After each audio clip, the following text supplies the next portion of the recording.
Saya Handoko Susilo. Saya terlahir dari kota kecil di Purwodadi, Kabupaten Grobogan. Saya 8 bersaudara. Dari orang kampung yang benar-benar nggak punya lah kok. Karena saya itu anaknya buruh tani, bukan petani, buruh tani. Saya dari kecil itu cuman dibiayai sama orang tua saya dari buruh tani itu. Terus sempat jadi gelandangan, sempat nggak bisa makan. Saya itu memang orangnya nggak bisa berpuas diri kok. Karena memang dengan background saya itu nggak sekolah, otomatis cita-cita saya itu dulu yang penting saya bisa dapat kerjaan tuh yang kantor. Nah dari perjalanan itu saya keluar masuk diomelin sama ibu saya kok. Kerja kok pindah-pindah lele gitu kan. Kamu kapan majunya gitu kan. Istri saya itu kan nemenin saya dari nol kok. Pokoknya berapapun yang saya kasih nggak pernah komplain kok. Mau saya kasih 10.000 ya nggak komplain, 100.000 nggak komplain, nggak pernah komplain dan dia selalu support saya. Bahkan waktu dapat komisi pertama nangis istri saya. Saya tuh dulu cita-citanya ya apa ya, ya pengen maju siapa yang nggak pengen maju kok mas. Istri saya cuma bilang begini, ya semua itu yang membolak-balikan tuh Tuhan gitu. Ya sekarang ayah udah milih kayak gini, ayah harus jalanin deh. Harus terima segala konsekuensinya, coba dulu. Jangan nyerah dulu, coba dulu. Masalah nanti ayah jadi dan gak jadi, saya tetap di belakang ayah. Nah kalau di perjalanan hidup, tujuan baik saya ya sama keluarga saya. Orang tua saya tuh dulu gini waktu merantau. Banyakinlah teman, karena teman itu membawa rezeki. Orang jadi akan ingat gitu kan kebaikan itu gitu. Nikmati prosesmu, raihlah tujuanmu. Dengan niat dan tekad yang kuat, yakinlah kamu pasti mampu.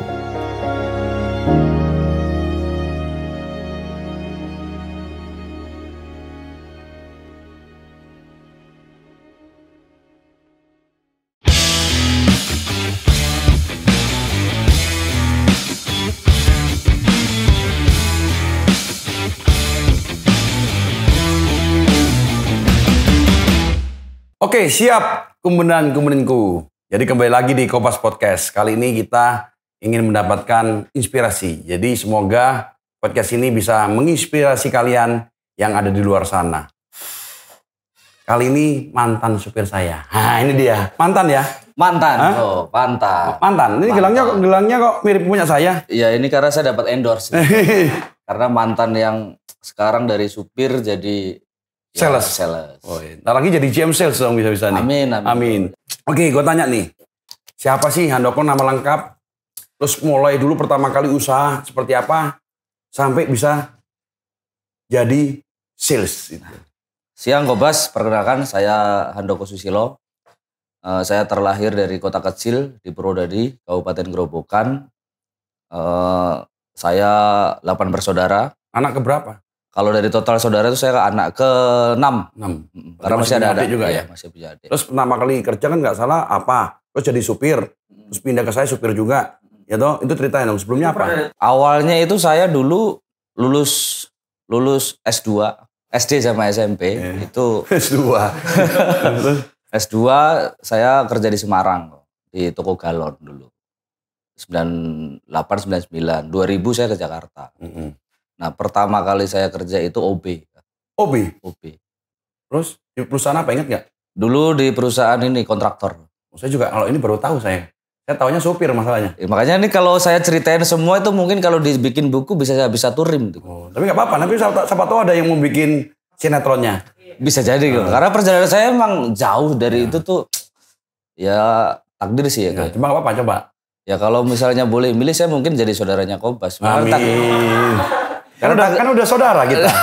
Kan sekarang kok. Cuman kan takdir saya dulu kan ya memang dari orang kampung yang benar-benar nggak punya lah kok. Karena saya itu anaknya buruh tani. Bukan petani, buruh tani. Itu ada bedanya. Ya, kalau buruh pasti cuma dapat duit nggak punya tanahnya. Iya, nggak punya tanahnya. Kalau petani kan punya tanahnya. Dan saya dari kecil itu cuman dibiayai sama orang tua saya dari buruh tani itu. Ya kalau Indonesia berada di garis lurus Katulistiwa, saya tuh di bawah garis kemiskinan dulu. Tapi saya tetap apa ya, karena itu dulu takdir saya kan. Jadi ya tetap saya semangat sih. Terus pindah Jakarta jadi OB berapa lama terus? Nah dulu ceritanya saya berangkat ke Jakarta dibawa kakak saya. Sempat nganggur dulu karena belum ada lowongan jadi OB. Dulu ada kejadian lucu tuh Bang Bas. Karena saya dulu cupu banget dari kampung. Baru umur 16 tahun. Jadi OB. Saya dites suruh ngepel. Dan ngepel saya itu teman-teman. Bukan mundur tapi maju kok. Gak bisa? Iya karena kan saya nggak tahu nih kok. Saya ngepel nih harus gimana gitu. Saya ngepelnya maju. Dites tuh. Karena emang saya orang cupu, orang kampung nggak ngerti apa-apa. Dites saya ngepelnya maju bukan mundur. Akhirnya diketawain. Akhirnya abis itu dibimbing. Bagusnya alhamdulillahnya dulu saya dibimbing. Mas kalau ngepel tuh begini. Terus dari situ bertahan 6 bulan. 6 bulan. Ingat gak gaji pertama kali di sana berapa? Saya ingat sekali. Saya dulu nggak ada gaji bulanan. Itu 2001. Pokoknya 2001 tuh gaji saya 7.500. Per hari? Per hari. 6 bulan? Selama 6 bulan. Terus? Enggak. Nah itu gajinya harian. Udah dari situ perusahaannya tutup. Nah, perusahaannya tutup. Terus saya sempat nganggur kan. Nganggur sana kemari, kesana kemari. Akhirnya nggak jelas lah. Jadi orang gelandangan lah. Pernah saya rasakan juga. Gelandangan jadi sampai ya tidur sembarangan lah. Tidur sembarangan sih sebenarnya. Makan sembarangan juga? Ya makan sembarangan. Terus sempat jadi gelandangan, sempat nggak bisa makan. Ya karena nggak punya kerjaan kan kok. Terus akhirnya saya dulu punya temen. Karena saya lapar banget tuh. Saya udah 3 hari nggak makan. Itu real. Terus saya temuin teman saya. Pas ketemu saya udah nggak ngomong basa-basi. Saya cuma ngomong saya lapar. Saya lapar, saya minta makan. Akhirnya dibeliin, terus ditanya-tanya, sekarang kamu di mana? Saya udah nggak kerja. Gitu. Saya udah nggak kerja, terus akhirnya ditunggu. Kamu nggak kemana-mana ya? Gitu. Tungguin saya sampai sore. Akhirnya saya tungguin, terus diajak ke rumah kakaknya. Kok. Dari rumah kakaknya, terus saya disuruh tinggal akhirnya. Karena ini teman saya nggak punya kerjaan, akhirnya suruh tinggal. Di Jakarta sih, di Cengkareng Indah. Dari situ, udah tuh saya tiap hari dikasih makan, dikasih tempat tinggal, ya akhirnya saya sumbangsihnya jadi kacung kok. Bersih-bersih rumahnya, apa semuanya gitu. Itu ya perjalanan hidup lah Kak. Terus dari situ sambil mulai cari kerja. Nah akhirnya setelah hampir setahun lah kalau nggak salah, saya dapat kerjaan Connect. Connect itu apa mobil box. Oh Connect mobil box ya? Iya itu. Kirim-kirim ke swalayan gitu tuh. Kirim-kirim ke swalayan. Setelah setahun kan saya bisa nyetir tuh kok. Bisa nyetir akhirnya bikin SIM di kampung baru mulai untuk persiapan jadi supir itu. Nah kalau singkat kata saya nyupir itu dari 2002. Dari 2002 sejak jadi Connect bisa nyupir? Bisa nyupir tuh saya mulai nyupir itu 2002-2003. Itu bawa parfum dulu kok. Jadi nyupirin mobil box? Mobil box. Mobil box saya kirim ke swalayan dulu ya Ramayana, Matahari, Superindo, Hero dulu tuh. Saya kirim ke situ. Tapi waktu itu kontrak kok saya kerjanya. Kontrak nggak lama. Terus berhenti nganggur gitu kan. Karena masih nggak konsisten dulu kok. Terus nganggur lagi, cari-cari lagi gitu. Tapi udah punya modal nyupir dong. Udah punya modal nyupir. Terus akhirnya ya nganggur, dapat kerjaan lagi. Pokoknya saya nyupir box itu dari 2002 sampai 8 kok. Jadi nyupir dari 2002 sampai 2008? Ya itu pure box saya kok. Nyupir box. Dari 2002 sampai 2008. Tapi pindah-pindah perusahaan dong? Pindah-pindah perusahaan kok. Kontrak ganti, pindah, nggak sesuai, nggak puas, pindah. Tapi belum nikah itu? Belum. Oke, terus 2008 ke 2010 tetap nyopir kok. Konsisten saya.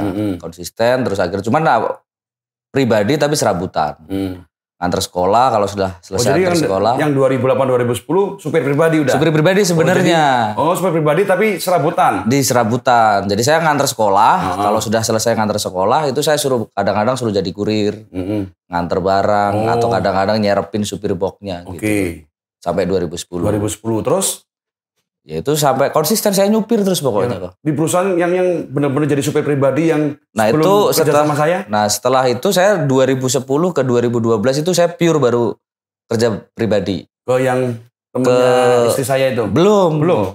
Oke, lanjut belum lagi. masih jauh gitu. Oke, terus? Saya di PIK itu. Saya ikut perusahaan pemotongan baja di Cikarang.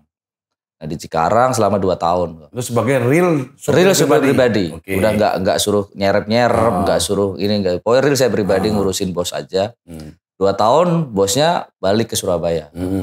Nah dari situ baru 2012 saya ngelamar yang ke temennya Cindra itu loh. Okay, terus? Nah itu pertama di rumahnya di Permata Hijau. Nah rumahnya Permata Hijau, 2 tahun di Permata Hijau, pindah karena dia beli rumah di Widya Chandra. Okay, terus? Dengan namanya supir biasanya kan kalau kita nganter sekolah, nongkrong itu kan ketemu teman-teman tuh. Ketemu teman-teman, ketemu siapapun. Ngobrol-ngobrol, ketemulah supirnya Kobas. Waktu itu si Nur. Mas Nur sama Sanam waktu itu kan kenalan. Terus kok Mas Nur bilang, katanya saya mau pensiun. Mau nggak gantiin gini. Saya dulu mikirnya gini kok Pas. Karena saya dulu dari perjalanan saya dari jauh ke belakang itu, saya itu memang orangnya nggak bisa berpuas diri kok. Karena memang dengan background saya itu nggak sekolah, otomatis cita-cita saya tuh dulu yang penting saya bisa dapat kerjaan tuh yang kantor kok. Pokoknya yang statusnya kantor. Oh itu cita-cita memang. Cita-cita saya cuma itu karena saya nggak punya ijazah, saya nggak punya skill saya kan cuma nyupir. Makanya kalau ngelamar untuk perusahaan-perusahaan yang bisa diterima karyawan kan harus pakai ijazah tuh. Nah, gimana caranya saya itu dulu terjun ke pribadi supaya saya dapat privilege-nya itu kok. Oh, untuk bisa kerja di kantoran. Untuk kerja di kantor. Itu yang saya nggak tahu loh itu. Itu yang saya nggak tahu itu. Terus? Nah itu karena kalau saya ke bawah owner kan saya dapat privilege-nya tuh. Jadi kalau misalnya saya harus kerja di pribadi nih, harus bawa bos nih. Walaupun saya nggak punya ijazah, kalau bos yang udah kamu masukin kantor kan, saya dapat privilege itu. Cita-cita saya cuma sebatas itu. Gimana caranya saya dapat supir kantor. Nah dari perjalanan itu saya keluar masuk diomelin sama ibu saya. Karena kerjanya pindah-pindah. Nah saya sampai diomongin sama ibu saya tuh. Kerja kok pindah-pindah lele gitu kan. Kamu kapan majunya gitu kan. Karena ibu saya nggak tahu cita-cita saya itu kan. Karena emang saya karena udah nggak sekolah cita-cita pengen jadi kantor lah intinya gitu kan. Jadi orang kantoran lebih keren orang kantor lah walaupun saya supir gitu kok. Jadi gaji saya nggak perlu minta-minta. Tiap tahun ada kenaikan ikut naik, uang makan ikut naik gitu. Tapi kalau pribadi kan nggak bisa. Pribadi itu ya pokoknya perjanjian awal segitu ya segitu. Mau dinaikin nggak, mau diturunin atau apa udah terserah bos. Nah cuman itu aja sih. Itu cita-cita saya. Terus lanjut tadi kan dari kumpul-kumpul itu kan ketemu supir saya. Akhirnya dapatlah rekomendasi ya. Dapatnya rekomendasi. Nyopirin saya. Nyopirin Kobas. Dari tahun berapa itu ya? Itu 2016 ya. Itu ada kejadian lucu itu. Sanam itu. Di Sanam itu supir saya juga. Supirnya istri saya. Nanti kita podcast juga itu. Ya, harus sekarang itu jadi sales juga masalahnya. Terus itu kejadian lucu. Lucu banget. Orang harusnya kan kalau dikasih referensi kan diomongin bagus-bagus ini kok. Biasanya kan gitu nih. Ini kerjaannya begini, sistemnya kantor udah enak lah pokoknya. Kok saya lucu malah ditakut-takutin saya. Kamu nggak usah deh gitu. Bosnya susah katanya. Loh kenapa saya bilang? Enggak saya pasti kuat saya bilang. Enggak bisa kamu katanya. Udah yang penting saya masuk saya mau kuat. Karena kan dulu kan Kobas kan kantor kan. Dapat kantor. Pokoknya saya siap lah mau pulang jam berapapun siap. Bener ya jangan ngecewain ya. Siap saya bilang. Baru di situ akhirnya ditemuin sama Kobas seperti itu. 2016 awal. Nyopir saya selama 3 tahun. Pengalamannya kalau saya pulang berapa lama? Jam berapa itu? Aduh, pulang pagi ketemu pagi itu kan. Tapi saya terima kasih loh sama Kobas itu. Akhirnya kan dari perjalanan saya itu kan ibaratnya saya kuliah kan yang lulusin Kobas itu. Kuliah di mobil tapi ya? STIP kok. STIP apa itu? Sekolah Tinggi Ilmu Persopiran kok. Itu berkat Kobas itu dosen saya Kobas. Makanya saya nggak bisa ngelupain itulah. Karena mungkin kalau saya nggak dilulusin sama Kobas, saya masih nyupir sampai sekarang. Mungkin iya. Tapi memang itu karena peluang. Jadi kalau saya lihat dulu, kenapa kok dia bisa jadi sales itu awalnya lucu. Jadi ada karyawan saya mau pinjem, Mbak Dila pinjem duit 300 juta. Ya kan? Saya ingat banget itu. Tiba-tiba Handoko tau lah. Ya kan? Kobas, gue mau pinjem duit 300 juta. Saya langsung ngomong apa? Gak bisa lah, kamu supir gaji 5 juta. 5 juta waktu itu ya? 5 juta. 5 juta. Mau nyicil berapa tahun? Kalau 500 ribu kali aja berapa? Gue cuma bisa satu kesempatan lu jadi sales. Makanya dia langsung iya. Tapi Kopassus janji ya, tapi gajinya kan diturunin. Kalau sales kan harusnya turun dapat komisi kan. Dia cuma ngomong apa? Gajinya jangan turun. Saya ingat bener nggak? Iya pasti.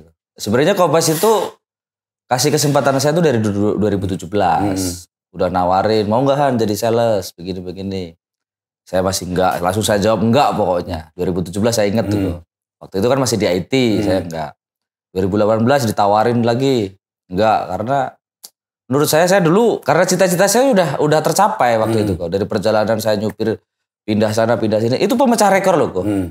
Saya kerja sama Kopassus itu pemecah rekor, saya kerja di perusahaan paling lama. Paling lama, 3 tahun. 3 tahun itu, paling lama itu. Karena saya paling mentok 2 tahun pindah, 1 tahun pindah, 6 bulan pindah, 3 Betul bulan loncat pindah. dong. Loncat terus kok. Karena emang tujuan saya pokoknya saya harus dapat kantor. Karena kalau dapat kantor dulu tuh pemikiran saya cuman kalau saya kantor saya terjamin gitu kan. Saya terjamin, saya bisa ngidupin keluarga saya bisa Tapi bantu-bantu. nikah kapan punya anak? Mulai nikah? Di tempat saya enggak? Nikah itu sebenarnya saya udah sebelumnya, cuman waktu itu saya saya resmikannya yang saya pakai acara itu waktu ikut Kopassus. Tapi dengar-dengar sayang keluarga katanya. Banget kok. Banget. Sampai gimana bangetnya? Jadi kan istri saya itu kan nemenin saya dari nol kok. Waktu itu kan ya alhamdulillah saya bersyukur dapat leburan 10.000. Terus kalau sama Kopassus tuh setiap suruh kemana kan dapat tips tuh. Dapat tips, setiap Sabtu dikasih tips. Itu kan saya kalau kasih istri saya kan senang banget tuh. Ini semua kasih istri semua? Saya kasih istri pokoknya. Saya kasih istri. Nah dia itu kan nemenin perjalanan saya kok. Dari awal dulu saya kenal dia itu pokoknya berapapun yang saya kasih nggak pernah komplain kok istri saya itu. Mau saya kasih 10.000 ya nggak komplain, 100.000 nggak komplain. Gaji saya sekian dulu 5 juta kan saya belah tuh kok. Pokoknya dulu 3 juta buat istri, 2 juta buat saya operasional, beli bensin, beli ini, beli itu, buat bayar kontrakan gitu. Saya pokoknya 3 juta saya kasih istri saya. Cuman kadang-kadang kalau ada keperluan lebih, saya kurangin 2 juta. Kalau misalnya ibu saya ada butuh itu saya kurangin. Istri saya nggak pernah komplain kok. Nggak pernah komplain dan dia selalu support saya. Istri merasa kaget nggak bisa sekarang ini? Pastinya. Nggak pernah nyangka nggak? Nggak pernah nyangka. Bahkan waktu dapat komisi pertama nangis istri saya. Dan sampai sekarang pun seluruh, aduh gak enak.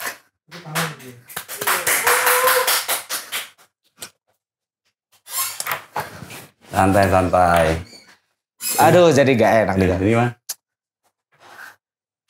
Jadi komisi pertama gimana itu? Gimana ya? Jadi karena ya, aduh. Jadi gak enak Kopassus ya. Enggak lah ya. Ya kan namanya sharing kan boleh. Tapi kan nanti setelah ini kan kita mau sharing kok keberhasilannya seperti apa. Enggak semua orang kan bisa sukses. Tapi kamu salah satu yang menurut saya sukses. Jadi gimana komisi pertama? Minum dulu.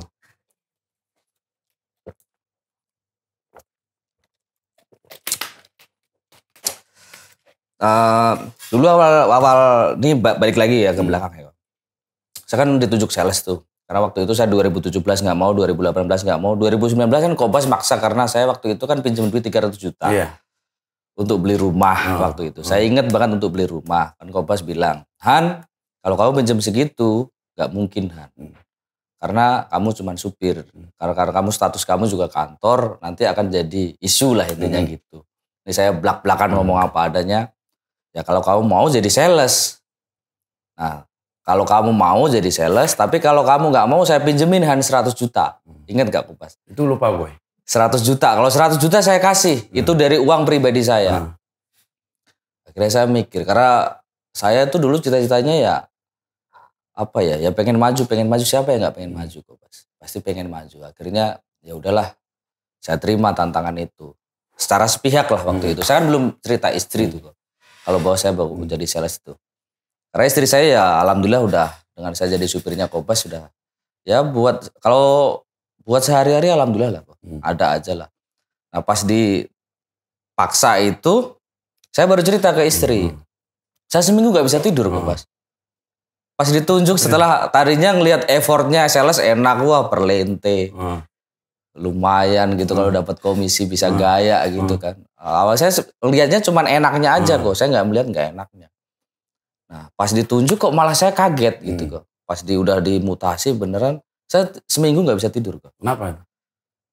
Jadi mikirnya gini, saya kan supir, saya nggak punya background sales, saya nggak sekolah, nggak ngerti apa-apa. Habis itu kok suruh jadi marketing, ini gimana? Saya cuma semangat ngelihat effortnya teman-teman karena saya di kantor tuh ketemu si senior-senior saya itu kok enak-enak gitu kan. Saya effortnya kan ke situ doang saya kok. Setelah ditunjuk saya jadi galau. Habis itu gaji saya yang tadinya gaji 5 juta kan sama Kompas kan sering dikasih tip gitu kan, cukup lah. Nah itu gaji 5 juta tok saya berpikir. Terus saya sales, setiap hari jalan. Butuh operasional, butuh ini, butuh itu. Saya nggak punya pengalaman, ini gimana-gimana nggak ngerti. Saya jadi galau nggak bisa tidur tuh kok, saya diem aja. Nah, tengah malam tuh istri saya bangun. Itu yang momen yang nggak terlupakan tuh. Istri saya cuma bilang begini, ya semua itu yang membolak-balikan tuh Tuhan gitu. Ya sekarang ayah udah milih kayak gini, ayah harus jalanin deh. Harus terima segala konsekuensinya, coba dulu. Jangan nyerah dulu, coba dulu. Masalah nanti ayah jadi dan gak jadi, saya tetap di belakang ayah. Gitu. Support saya terus gitu. Mau ayah nanti kasih saya 1 juta, ya akan saya pergunakan sebaik-baiknya 1 juta. 2 juta ya 2 juta. Nah itu akhirnya yang buat saya sedih, dapat komisi pertama kok. Berapa itu? Ingat gak? Mau boleh disebutin nominalnya nggak? Boleh dong. Ini perdana ini saya dapat komisi 2019 itu 12 juta. Itu udah luar biasa ya? Wah luar biasa. Biasa saya nungguin 10.000 sejam gitu kok. Saya waktu itu langsung dapat. Kalau tips dari gue kadang-kadang lupa, kalau mabuk lupa. Iya gitu, kalau mabuk lupa. Nanti ntar sok cuman saya udahlah ikhlas gitu kan. Saya dapat komisi pertama kali itu 12 juta. Langsung saya kasih istri saya nangis.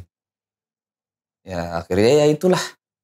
Makin semangat karena istri akhirnya apa ya, dikasih rezeki perdana itu bersyukurnya luar biasa. Itu akhirnya dari rasa syukur itu saya akhirnya semangat lagi gimana caranya rasa syukur itu menjadi berkah. Saya cuma gitu doang tuh, udah bersyukur. Kalau syukur pasti tuh. Tapi akhirnya karena motivasi itu gimana rasa syukur itu menjadi berkah. Berkah untuk siapa ya? Untuk keluarga saya kok. Terutama keluarga saya, saudara saya. Akhirnya semangat terus tuh. Akhirnya pernah dapat komisi seberapa besar? Paling tinggi? Paling tinggi di 3 digit. Boleh sebutin aja gak apa-apa? Ya intinya ratusan juta dan alhamdulillah sudah berwujud aset. Udah berwujud aset? Berwujud aset. Ya. Itu alhamdulillah banget sih. Makanya saya kan udah punya mobil. Ya itu salah satunya. Jadi kalau mobil itu saya cerita juga nih. Kalau mobil itu awalnya saya nggak perbolehin. Gue bilang sama Andor Kohan, lo kalau beli mobil ngapain? Duitnya langsung beliin tanah. Setiap kali komisi beliin tanah. Ingat ya? Dia bilang gitu. Ya. Tapi dia punya alasan tersendiri. Bas, kalau gue naik sepeda motor nanti nyeles.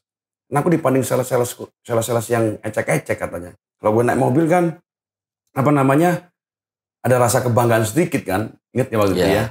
Mobil apa tuh waktu itu? Waktu itu Tereos. Jadi kalau nggak salah akhirnya duitnya dibeliin itu ya? Iya, duitnya dibeliin itu. Setelah awalnya kan karena emang itu kenapa saya jatuhkan ke mobil gitu. Karena emang tuntutan kerja waktu itu kok. Tuntutan kerja makanya Kompas kan harusnya begini, harusnya begitu. Sebenarnya kan saya punya persepsi sendiri nih. Karena saya untuk tiap hari di jalan makanya saya beliin mobil dulu tuh waktu itu kok.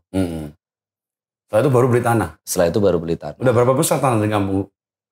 Gak boleh disebutin ya? Gak boleh ya? Gak boleh lah kok. Ya sebenarnya alhamdulillah lah. Ya. Alhamdulillah lah. Lumayan. Pernah ngerasa gak sampai bisa punya kayak gini nih? Enggak.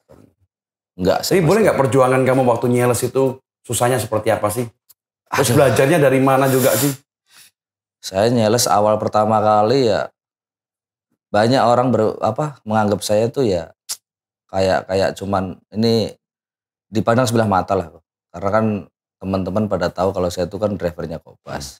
Pasti kan dapat privilege nih. Ya, banyak teman-teman tuh memandangnya sebelah mata. Ini bisa jadi seperti ini ya karena jilat nih. Gitu kan. Inilah, itulah gitu. Makanya dia bisa jadi sales. Itu satu. Tapi kan buat saya itu kan malah menjadi beban. Gitu. Jadi bebannya apa? Double jadinya kok. Kalau mungkin saya secara ngelamarnya mungkin secara umum gitu kan diterima, nggak ada privilege-nya Kompas, ya saya kalau nggak survive keluar. Tapi karena ada privilege-nya Kompas, karena teman-teman udah mandang sebelah mata itu, saya harus sungguh-sungguh.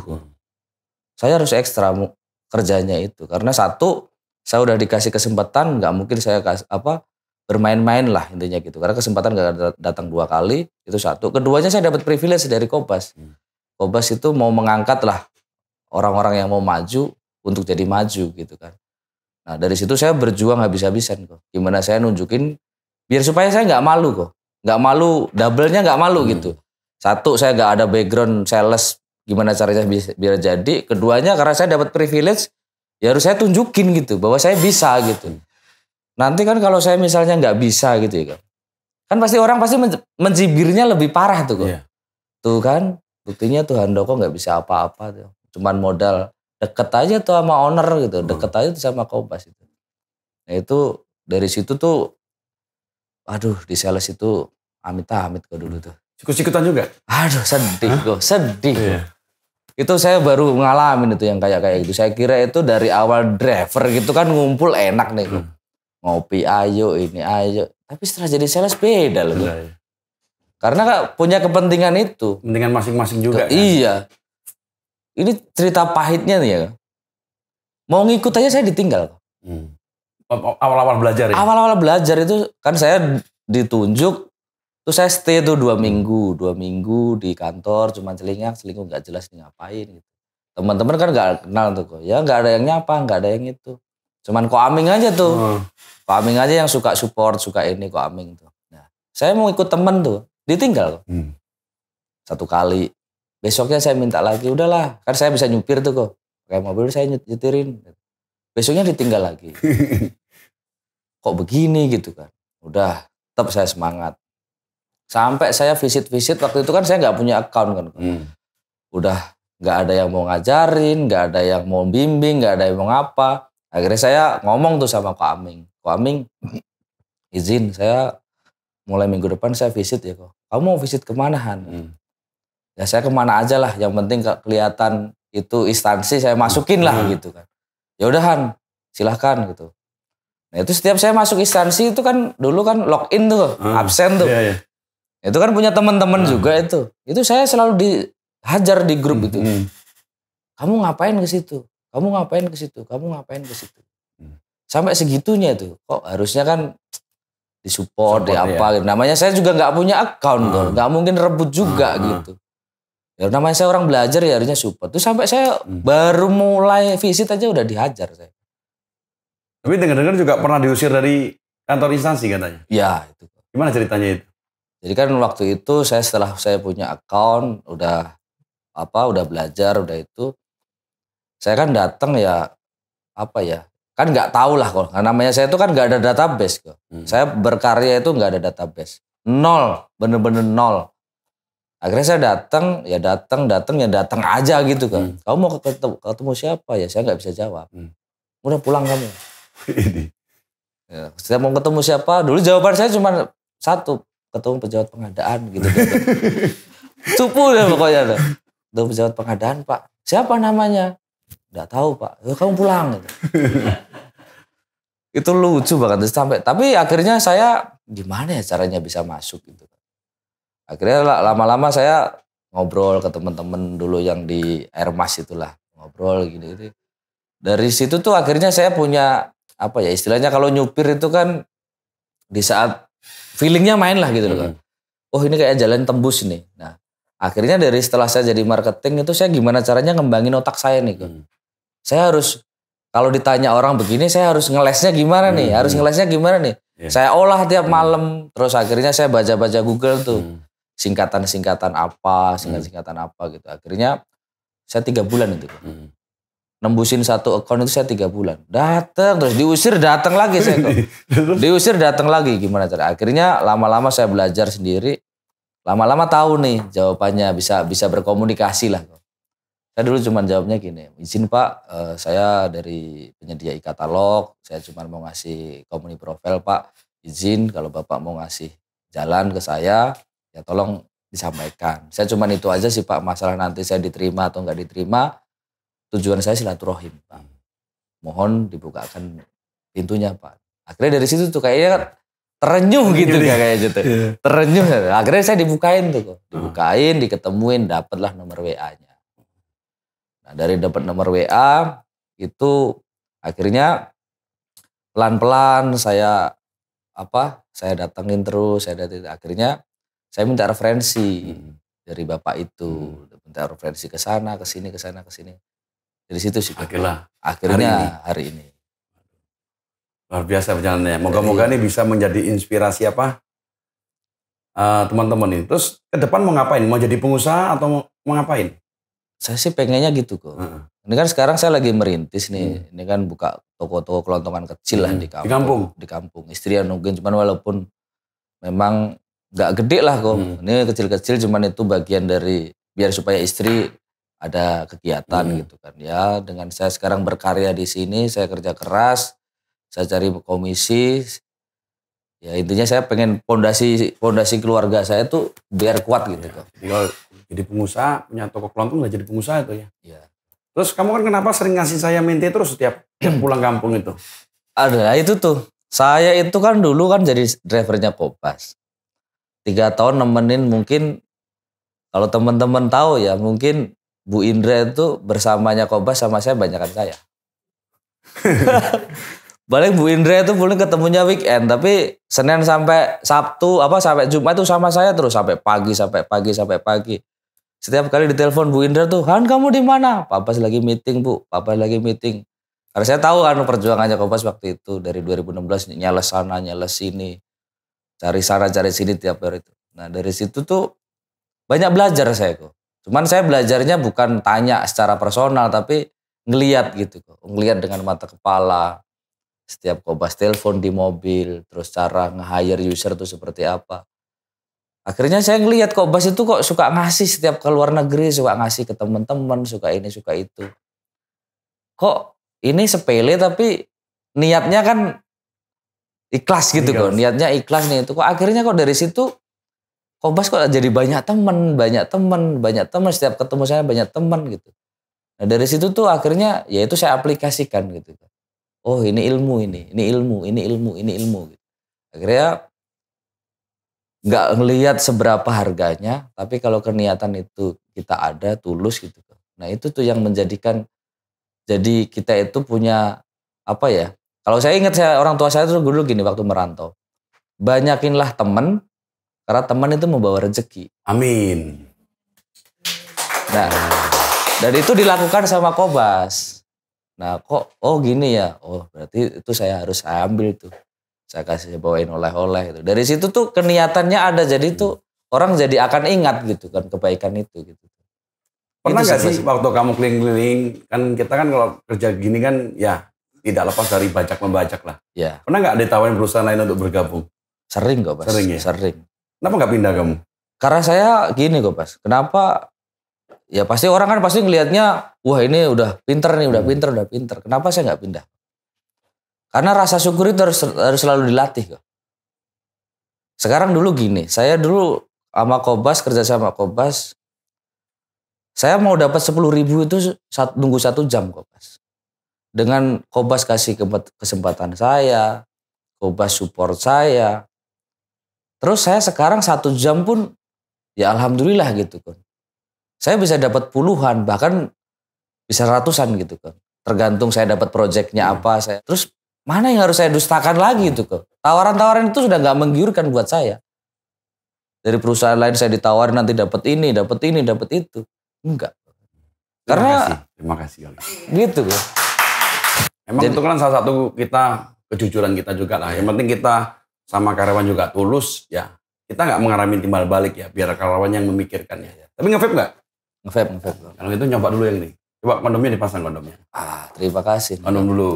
Nanti yang aslinya saya kasih nanti. Inspirasi banget nih mereknya. Iya. Mevol. Iya. Kalau ini mereknya Mevol. Kalau saya sebagai marketing itu gimana dapat project bagus, saya gaspol. Katanya udah banyak di otaknya, udah banyak isinya. Iya. Bener kan ini kan? Coba enak gak tuh? Bagus. Cocok gak kira-kira kalau saya jualan ini? Cocok kok. Pokoknya bagi teman-teman sales semuanya pokoknya pengen dapat komisi gede, gas Mevol. Gas Mevol. Wah, enak loh. Enak ya? Harapan ke depan seperti apa harapan ke depan? Saya kan ya alhamdulillah sekarang saya dari kuliah 17 tahun itu kan yang lulusin dosen saya tuh Basuki Surojo tuh. Amin. Kenapa saya bilang begitu? Saya nyupir 2002, saya pensiun 2019. Berarti 17 tahun tuh saya kuliah tuh di STIP itu. Nah, yang lulusin kan Pak Basuki Surojo. Nah, setelah saya dapat kesempatan, saya dapat feedbacknya, ya gantian saya pengen ngasih sumbangsi ke perusahaan. Supaya teman-teman yang mungkin masih berjuang, ya biar bisa... Jangan patah semangat. Jangan patah semangat. Karena semua peluang selalu ada. Pasti. Kalau kita kerja jujur, keras, pasti ada. Pasti ada. Ternyata juga mantan OB. Ini terakhir. Boleh nggak kasih teman-teman yang nonton di sini sih, perjuangan kamu sebentar singkat. Kasih semangat lah kan mereka itu. Quote, kamu mungkin kan punya quote kesayangan dong pastinya. Pasti, saya tuh kan awal nih cerita sebelumnya itu kan. Saya waktu kenapa saya jadi sales ini tuh dulu saya suka baca, cuman saya bacanya Google kok, bukan buku. Saya tuh pernah baca quotes nggak tahu itu punya siapa. Saya tuh simple tapi kok saya aplikasikan ke kehidupan saya tuh pas. Dulu itu saya pernah baca apa ya itu ya. Tujuan benar harus dilakukan dengan cara yang baik. Tujuan baik harus dilakukan dengan cara yang benar. Tepuk tangan. Nah, itu quotes yang pernah saya baca dan itu saya aplikasikan ke kehidupan saya kok. Termasuk itu saya di marketing. Ya. Saya punya tujuan benar harus saya lakukan dengan yang baik biar supaya dapat feedbacknya baik. Nah, kalau di perjalanan hidup tujuan baik saya ya sama keluarga saya. Ya saya harus lakukan dengan yang benar, makanya keluarga saya harmonis. Tepuk tangan. Gitu. Nah, bagi teman-teman semuanya, mau itu karyawan, mau itu kerja kantoran, mau atau apa, khususnya supir, karena saya mewakili Anda di sini. Saya tuh punya quote sendiri, nggak tahu ini origin atau enggak. Saya tuh gini kok, Pas.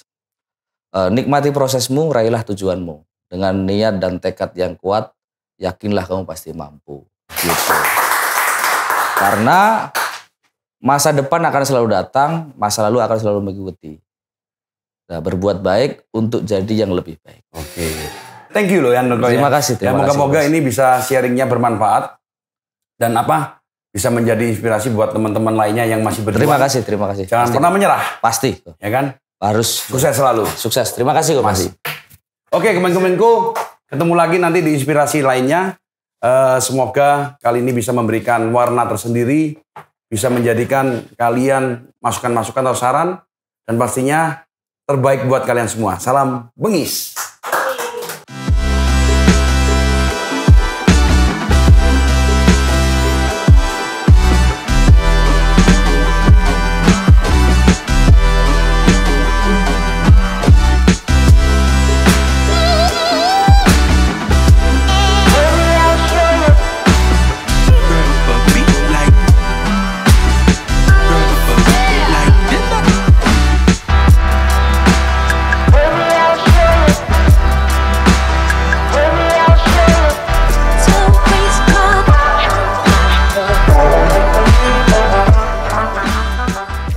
Ya, perkenalkan teman-teman. Oh belum. Saya belum tanya. Oh belum. Jangan keburu-buru, santai, relax. Biasa kan bawa agak tegang ini kalau masalahnya. Ya, biasa bawa agak tegang ini. Biasanya bawa mobil saya kan. Sekarang ketemu sudah sering ketemu sih, tapi baru pertama kali masuk podcast kali ya. Ya, jadi agak tegang.